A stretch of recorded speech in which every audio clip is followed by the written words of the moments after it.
মেষ রাশি বা মেষ লগ্নের এই সপ্তাহে কিন্তু ইচ্ছাশক্তি বাড়বে, কিন্তু পারিবারিক দিক থেকে কিছু চাপ বৃদ্ধি হবে। পরিবারের মেম্বারদের নিয়ে কোনো চিন্তা বৃদ্ধি হতে পারে। ব্যবসায়ী যারা, তাদের ক্ষেত্রে ডেভেলপমেন্টের সম্ভাবনা, চাকরি ক্ষেত্রে কিন্তু বাধার যোগ রয়েছে। সত্য কথা মুখের ওপর বলে দিয়ে এই সপ্তাহে কিছু বিপদ আসতে পারে। সংযমী হয়ে চলতে হবে।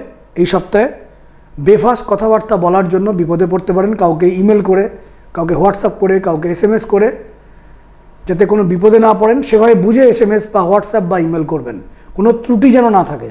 কোথাও সইসাবুত করার সময় বিশেষ সতর্কতা অবলম্বন করবেন। মেষ রাশি বা মেষ লগ্ন, কাজে চাপ থাকবে, মন খারাপ হবে, শরীরটাও ঠিক ভালো যাবে না। কোনো কোনো ক্ষেত্রে আপনার কদর কমবে, আপনার সম্মান নিয়ে টানাটানি হতে পারে, বাট এই সপ্তাহে আপনি জিতবেন। সপ্তাহ শুরুর দিকে একটু শরীর স্বাস্থ্য খারাপ থাকবে এবং মনে একটু ভয় কাজ করবে।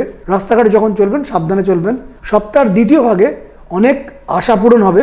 বাধা বিপত্তি কেটে গিয়ে নতুন সাকসেসের দিকে আপনি এগোবেন সপ্তাহের মধ্যভাগে। এবং সপ্তাহের শেষ ভাগটা অত্যন্ত ভালো। মনের আশা পূরণ হবে, কিন্তু দাম্পত্য কলহ বৃদ্ধি হতে পারে। কিন্তু অর্থপ্রাপ্তি সপ্তাহের শেষ দিকে, সাকসেস, মনের আশা পূরণ, যোগাযোগ বৃদ্ধি এবং আপনি আলটিমেটলি জয়ী হবেন। ঝঞ্ঝাট হলেও আলটিমেটলি আপনি সপ্তাহের শেষ দিকটা জয়ী হবেন। আপনার ফলে থাকবে, ঈশ্বরের কৃপা আপনার মাথায় থাকবে এ সপ্তাহে।